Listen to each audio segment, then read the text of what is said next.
Praise the Lord. இன்றைய காலை மன்னா. இருமாப்பாய் அதிகாரம் செலுத்தாதீர். பின்பு தேவன் நமது சாயலாகவும் நமது ரூபத்தின்படியேயும் மனுஷனை உண்டாக்குவோமாக. அவர்கள் சமுத்திரத்தின் மச்சங்களையும் ஆகாயத்து பறவைகளையும் மிருக ஜீவன்களையும் பூமி அனைத்தையும் பூமியின் மேல் ஊறும் சகல பிராணிகளையும் ஆளக்கடவர்கள் என்றார். ஆதியாகமம் 1:26. பிதா, குமாரன், பரிசுத்த ஆவியாகிய திரியேக தேவன் தங்களுக்குள் கலந்தாலோசித்த பின்னரே மனிதனை சிருஷ்டித்தார். நாமும் கூட சர்வாதிகார போங்குடன் பிறருக்கு கட்டளையிடுவதற்கு அல்லது பிறர் மேல் அதிகாரம் செலுத்துவதற்கு பதிலாக ஒருவரோடொருவர் கலந்தாலோசிக்கும் நற்பழக்கத்தை நம்மில் பேணி வளர்க்க வேண்டும். தேவன் கட்டளை பிறப்பிக்கக்கூடிய வல்லமையும் அதிகாரமும் உள்ளவராயிருந்த போதிலும் மனிதனை சிருஷ்டிக்கும் விஷயத்தில் அவர் அவ்வாறு செய்யவில்லை.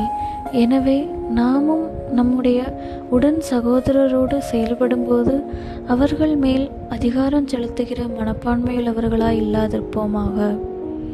மற்றெல்லா சிருஷ்டிகளையும் குறித்து தேவன் உண்டாக கடவது, பிறப்பிக்க கடவது என்று சொன்னார் என எழுதப்பட்டுள்ளது. ஆதியாகமம் 1:6, 7, 24, 25 ஆகிய வசனங்களில் இதை குறித்து வாசிக்கிறோம். ஆனால் மனிதனின் சிருஷ்டிப்பை குறித்தோ தேவன் சிருஷ்டித்தார் என்று கூறப்பட்டுள்ளது. அதாவது மற்றெல்லா சிருஷ்டிகளுடனும் ஒப்பிடுகையில் மனிதனின் சிருஷ்டிப்பு மிக நுட்பமானதாகவும் பூரணமானதாகவும் காணப்படுகிறது. மனிதனை சிருஷ்டித்ததில் தேவனின் முதலாவது நோக்கம் அவன் ஆளுகை உடையவனாக இருக்க வேண்டும் என்பதாயிருந்தது. முதலாவதாக நம்மீது நமக்கு ஆளுகை இருக்க வேண்டும். மனிதன் தன் மீது ஆளுகை உள்ளவனாய் இருந்த வரையிலும் அவன் சமுத்திரத்தின் மேலும் ஆகாயத்தின் மேலும் பூமியின் மேலும் ஆளுகையுள்ளவனாயிருந்தான்.